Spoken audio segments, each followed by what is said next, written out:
Hai, hello, खुलुमबाय, namaste, namaskar, sasriyakal, adab. दिनै नोंथांमोननि सिगाङाव एमाव जाग्ला फिन बेसेबांबा गोबावनि उनाव सफैफिनबाय। दायो आङो मा होनो बिदिखौ ब्लगिं होनो बेखौ स्टार्ट खालामफिननोसै मिउजिक भिडिअनि थाखाय नोंथांमोना नायनो हागोन जोंनि लकेसनखौ दं बिराद हाजो जोंनि बङाइगाव चिरां डिस्ट्रिक्टआव लकेसन जोबनो थाङा जायगायावनो खाथियावनो खाथि मोनजोबो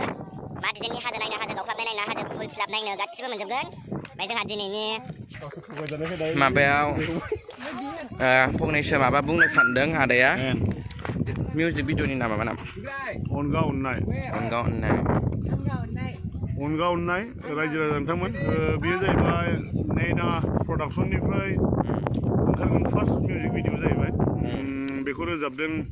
जोंना बे एसामिस फेमास सिंगार जुबिन गार्ग दा बेनिफ्राय नैना ब्रह्म बिथाङानो रोजाबदों सानैजों मेथाइखौ मिउजिकआव साजायदों डक्टर दास बेनिफ्राय प्लागिन स्टुडिअ फ्रम बङाइगाव ओमफ्राय लिरगिरिखौ बिट्टु जोंनि बर'नि सिंगार बिट्टुआ बिथाङा लिरदों होननाय खोनादों आं दा नायनोसै साननैयाव दाखालिनिफ्राय अखा मैयाबो एसे बोथोरा गाज्रिमोन फोजोबनो हायासै जों फाइनालि दिनै फोजोबनो नागिरदों मोजां मोनगोन नोंथांमोनहा ओमफ्राय आर्टिस्टफ्राबो किउट देखायनोसै आं बेखौ जायखौ सायख'दों जोङो बिथांमोनखौ नोंथांमोना दान्दिसे उनाव नुनो मोनगोन नायलांदो मानब लाभलि गांजेमा ब्लगखौ गांजेमा नङालै एमाव जाग्लांसो एमाव जाग्लां सरि गोबाव जाबायना आं बिथांनि चेनेलखौ लाइक खालाम टिं खालाम शेरख्लिला खालाम आरो मोजाङावबो थेंक इउ दायो आं बे मिउजिक भिडिअनि करिय'ग्राफार बिथां बुथेखौ माबा फंनैसो बुंनो होनोसै अनगा अननाय मिउजिक भिडिअ रमान्टिक ओरैबायदि हिट नोंथांमोना नेदो साननैसो नेनानै नुगोन बुस्थुखौ मोनसे गोदान चेनेल फैगोन बयबो नायनो खोन्थाखाजोब्बाय आदा जिब्ला बेखौ खोन्थाखाजोब्बायना होमबा मोजां मेनलि एक्टर एक्ट्रिसखौ नों इन्ट्रडिउस होदो एबार एक्टर एक्ट्रिस बेयाव कास्ट खालामदों फै जोंहा नै एक्ट्रिसखौ मस्ट पपुलार मिथिखायो जेनिफार दैमारि फ्रम उदालगुरि बिथाङा बिराद मोजां खालामदों एक्टिंखौ आरो जोंहा हिर'आव दङ दा मोजां खालामग्राथ' होख्रावलाबायखायो मिथिगौ आरो एबार एक्टर सरप्राइज गाइस सिख्लाफोर बेलथायलाबायनो नाङा दे बुवा जोंना दङ बिबेक गुवारि बिथाङानो कास्ट खालामदों हिर' रल ओरैबायदि मोजां मोसानोबो रोङो मोसानायबो दङ बुस्थुफ्रा मोजां नायदो नायनानै लाइक कमेन्ट शेयार खालामनो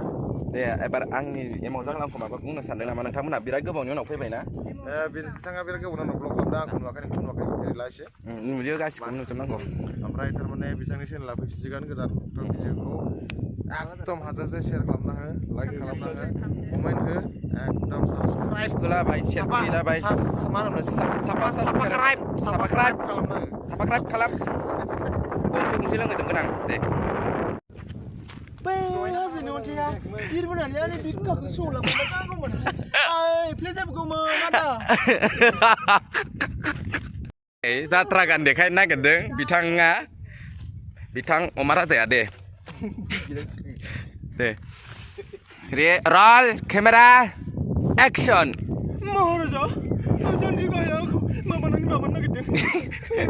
बासाय महाराजा बासाय नों गिनो गारनानै आं गोजोनदियाव स्वामी आं सहायनो हानाय नंला आं सहायनो हाया नोंनि साद्रि गाहाया माबानानै हरनि खोमसियाव माबानानै आं सहायनो हानाय नङा स्वामी आं सहायनो हानाय नङा आं थांनोसै दानो राजाजों लोगोसे जात्रा गाननि नैबे जाहैबाय लापाटि नैबे जाहैबाय लावमुरा बुलाव दंबावो जोंहा जात्रा गाननि सासे बखालि फावगालि रानि हेरे पे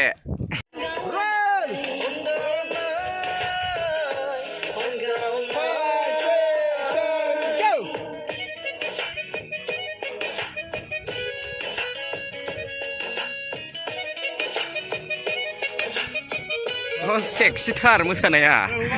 आङो नोंथांमोननि सिगाङावहाय नैबे प्रडाक्शननि जाय प्रडाक्शन मेनेजार बेखौ आं फंनैसो खोथा बुंनो होगोन बिथाङा जाहैबाय जोंनि बर' इन्डास्ट्रि मस्ट पपुलार बिलियन रल लाइफ बिथाङा बिलियननि रलजों मुंदांखासिन बिथां पिटारसन ब्रह्म नोंथाङा दा बे प्रडाक्शनावहाय मा होनो मेनेजमेन्टखौ माबायदि खालामदों माबायदि जाहोदों दिनै मा ओंख्रि बेखौ खिन्थादो आरो बे प्रडाक्शनखौ सालायनो मोननानै माने मेनेजार जानो माबायदि मोनदों गोसोखौ जायखिजाया जोङो बे प्रडाक्शनाव जाहोनाय लोंहोनायखौथ' गाज्रि खालामाखै जास्ट हटेलाव जाहोदों पेकिं अर्डार माबा पार्सेल बिहरनानै जाहोदों ब्रेकफास्ट जाहोदों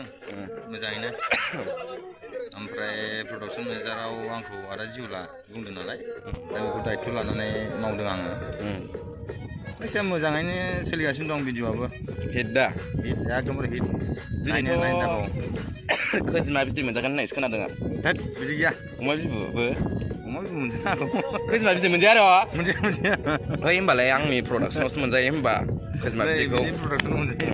आंनि प्रडाक्शनावसो मोनजायो दा आं बे प्रडाक्शनावहाय साजायगिरि जे बे खामानिखौ आंबो बेखौ मावो नोंथांमोनहा मिथिखागौ दा आं बे बिथांजों लोगो हमनो सानदों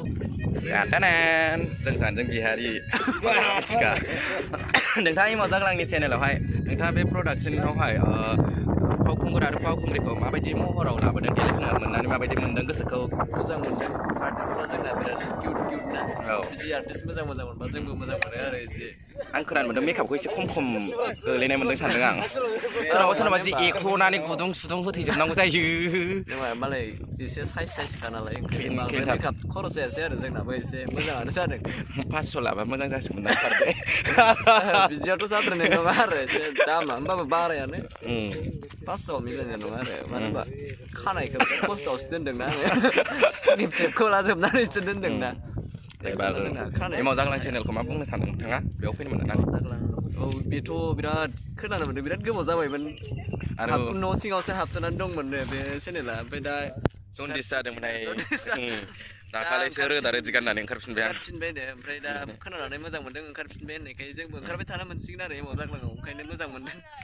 थेंक इउ नोंथांमोनाबो जोंनिनो एसे मोजां गाज्रि खबर लानो थाखाय खौरां लानो जोंनि कमेडिखौ नायनो थाखाय एकदम सापर्ट खालामदों बयबो मा होनो मन्दिरनि बायदि टिं टिं टिं दामग्रा दंना बिदिखौल' थुनानै होनो दाबाव आरो गाथाखौ सोमावग्लुंलाबाय होनबायलै बियो होमबालाय थेंक इउ गोजोननाय थाबाय हाय हेल' दानिया आङो नोंथांमोननि सिगाङाव देखायगोन जोंनि चिरां डिस्ट्रिक्टनि सासे जाखांफुनाय मस्ट पपुलार आरो एसे दाम गोसासिन प्रडिउसार बेखौ आं एसे इन्ट्रडिउस होनो सानगोन एमाव जाग्लाङाव बिथाङानो जाहैबाय हिरल बसुमतारी दा जोंनि जाखांफुनाय एसे मस्ट पपुलार प्रडिउसार नोंथाङा आंनि एमाव जाग्लां चेनेलाव माबायदि माबाफोर कमेन्ट्स होनो सानदों नामा माबाफोर मेसेज एमाव जाग्लाङाव औ एमाव जाग्लांखौ साबसक्राइब खालामबानो जाबाय ओमफ्राय खनानि गाथा ना मा होनो बेखौबो थुना होबानो जाबाय नटिफिकेसनफोर थांलाबायो खोमा जासिगोन बेनि इन्ट्रडिउसार बिसिबांखौनो जागोन बायदि मोनलायलांबाय आं एसे खस्थ'यै फैनाय ना खुनुरुखुम र' दा बेखौ खुसेंग्रा जावहोलाबायनोसै आङो दा रागा जोंबा जेबो बुंनो साला थेंक इउ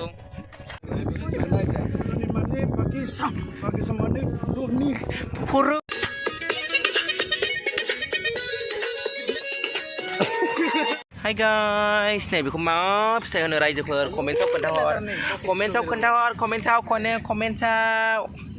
सनाबो गानोमोन जों गोदो ओंखाम ओंख्रि गेलेनायाव आयु सयथि मा बुस्थु होनो दे बेखौ मा बुस्थु होनो रायजोफोर बे फिथाइखौ